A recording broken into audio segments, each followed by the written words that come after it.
వ్యవసాయ శాఖ కార్యదర్శి పెద్దల రఘునందన్ రావు గారు, సంచాలకులు గోపి గారు, ఉపకులపతి రాజిరెడ్డి గారు, సరోజిని గారు, బాబు గారు, అదేవిధంగా తెలంగాణ హార్టికల్చర్ అసోసియేషన్ అధ్యక్షులు చక్రపాణి గారు, ప్రియమైన మిత్రులందరికీ ఈ యొక్క వ్యవసాయ ప్రదర్శన భాగంగా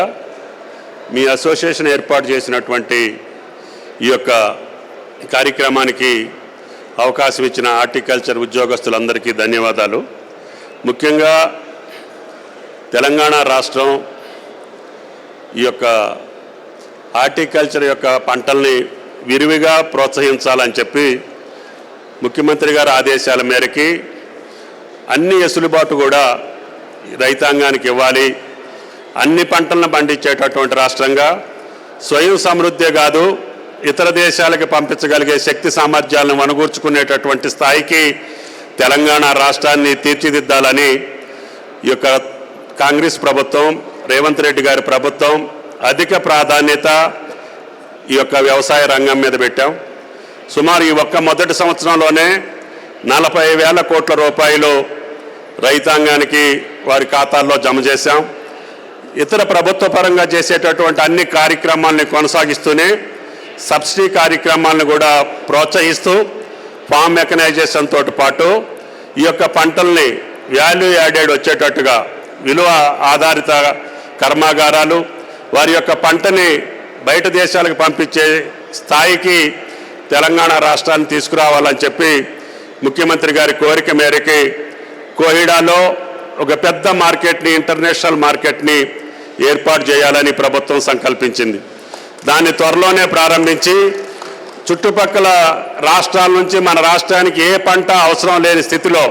మనమే స్వయం సమృద్ధిగా ఉత్పత్తి చేసి తద్వారా ఇతర దేశాలకి, ఇతర రాష్ట్రాలకు పంపించే స్థాయికి తెలంగాణ రాష్ట్రాన్ని తీసుకెళ్తామని చెప్పి కూడా మీకు విజ్ఞప్తి చేస్తున్నాం. అందుట్లో ముఖ్యంగా పామాయిల్ పంటని ప్రోత్సహిస్తున్నాం, కూరగాయల్ని, అదేవిధంగా వివిధ రకాల హార్టికల్చర్ క్రాప్స్ అన్నింటినీ కూడా తెలంగాణ రాష్ట్రంలో ఉత్పత్తి చేసే విధంగా మా శాఖ పరంగా తీసుకోవాల్సిన చర్యలన్నీ తీసుకొని రైతాంగానికి కూడా ఆ మెళకువలతోటి పాటు ఆ పంటల యొక్క ఉత్పత్తి చేస్తే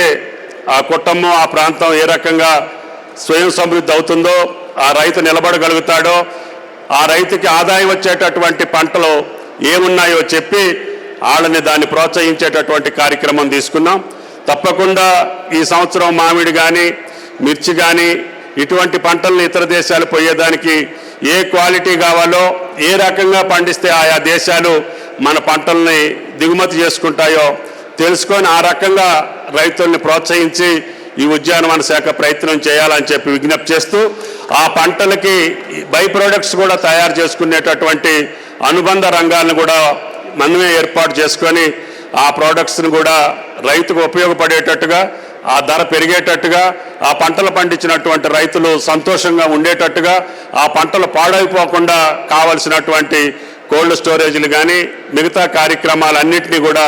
మన రాష్ట్రంలో నెలకొల్పి హార్టికల్చర్ రైతుని నిలబడేటట్టుగా చేసే బాధ్యతని తెలంగాణ ప్రభుత్వం తీసుకుంటుందని చెప్పి విజ్ఞప్తి చేస్తూ ఈ యొక్క బ్యాంబూ కల్టివేషన్ కూడా పెద్ద ఎత్తున మనం ప్రోత్సహించాల్సినటువంటి అవసరం ఉంది. గిరిజన ప్రాంతంలో ఏదైతే పోడు భూములు ఉన్నాయో అక్కడ మా జిల్లా కలెక్టర్ని ప్రోత్సహించి బ్యాంబూని మనం ప్రొడక్ట్ని ఉత్పత్తి చేసి దాన్ని కొన్ని స్టాల్స్లో చార్కోల్ కింద కూడా వాడి రైతాంగానికి ఉపయోగపడేటట్టుగా చేసుకుంటున్నారు. కాబట్టి ఈ బ్యాంబూని కూడా బైబ్యాక్ కంపెనీలకి రైతుకు నష్టం లేకుండా పండించినటువంటి ప్రతి పంట వాళ్లే మార్కెటింగ్ చేసుకొని ధనార్జన చేసుకునేటటువంటి పద్ధతుల్ని రైతులను ప్రోత్సహించాలి. తప్పకుండా తెలంగాణ రాష్ట్రంలో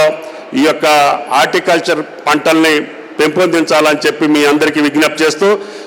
డైరెక్టర్ గోపి గారికి, అదేవిధంగా హార్టికల్చర్ డిపార్ట్మెంట్ బాబు గారు కూర్చొని వెంటనే వ్యవసాయ శాఖలో ఉన్నటువంటి అందరు ఉద్యోగస్తుల్ని కూడా హార్టికల్చర్కి సంబంధించినటువంటి కార్యక్రమాలు కూడా నిర్వర్తించేటట్టుగా మీరు ఏర్పాటు చేసుకోవాలని చెప్పి కూడా విజ్ఞప్తి చేస్తున్నాం. ఒకళ్ళు సెరికల్చర్, ఒకళ్ళు అగ్రికల్చర్, ఒకళ్ళు హార్టికల్చర్ అనేది కాకుండా ఆ ఉద్యోగి ఆ మండలంలో, ఆ జిల్లాలో అన్ని పంటల్ని, వ్యవసాయానికి సంబంధించినటువంటి అన్ని రంగాల్లో తర్ఫీదునిచ్చి ఆ ఉద్యోగి రైతాంగాన్ని ప్రోత్సహించేటటువంటి స్థితిలో డిపార్ట్మెంట్లన్నింటినీ కూడా ఏకీకృతం చేసి ముందుకు పోవాలని చెప్పి అధికారులను కోరుకుంటూ ఈ అవకాశం ఇచ్చినటువంటి అసోసియేషన్కి ధన్యవాదాలు తెలియజేస్తా. సెలవు. Thank you. వ్యవసాయ